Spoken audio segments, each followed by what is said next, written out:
Okay, remember when Obamacare was being debated 7 years ago? And most members of Congress admitted they had not actually read the 1,200-page bill. Nancy Pelosi famously said, "We have to pass the bill to know what's in the bill," which led me to remark that that's like saying we have to pass our lunch to know what we had for lunch.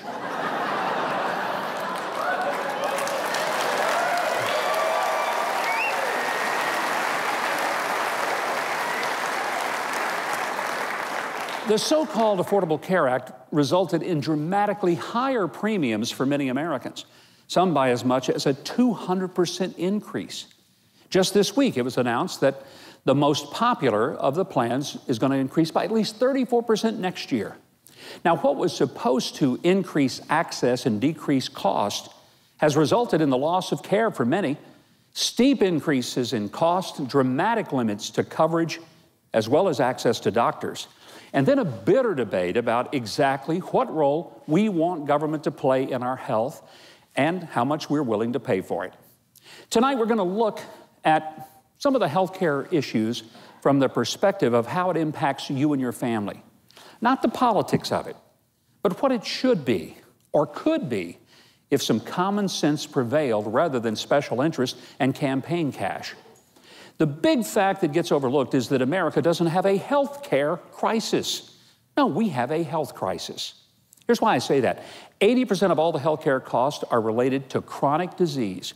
That's illnesses that are mostly the result of three behaviors: overeating, underexercising, and smoking. Of course, genetics play a huge role as well. But the fundamental problem is an unhealthy population living longer, but more expensively because we do have a good health care system.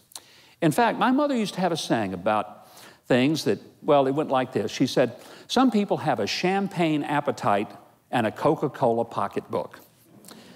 That means we want the best health care available, but we want it at a cheap price. Take the popular and oft-promised coverage for pre-existing conditions and no lifetime limit on coverage. And that means that no matter how sick you are, and it means no matter how much your health needs are going to cost, you're going to be given coverage. Now that sounds great, but what if we applied that to other forms of insurance? Imagine calling your car insurance agent and saying to him you'd like to insure your car. "Well, tell me about your car," he asked. "Well, I totaled the car yesterday, but I'd like to buy a full replacement policy today."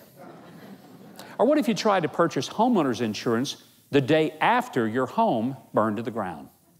Oh, and by the way, you'd like to pay the same as the folks who've been paying for 30 years without ever filing a claim.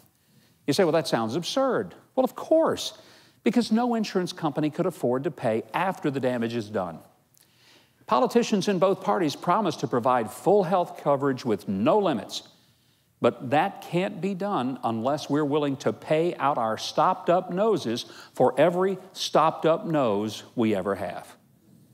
You know, a huge part of the problem is that most Americans get health insurance from their employer, and since they don't pay the premiums or the bulk of the medical bills, we don't worry about the actual cost. It's kind of like having the ability to go to the grocery store and fill the cart with anything we want, knowing that someone else is going to pay for it. There are better ways. And tonight, we're going to tell you not just about the problems with health care, but we're going to discuss some of the solutions that you may have never heard about. And as the nurse usually says, which is a big lie, this might be a little uncomfortable. Our own Juan Garcia took to the streets of Nashville to find out just what our fellow Americans think about the state of health care.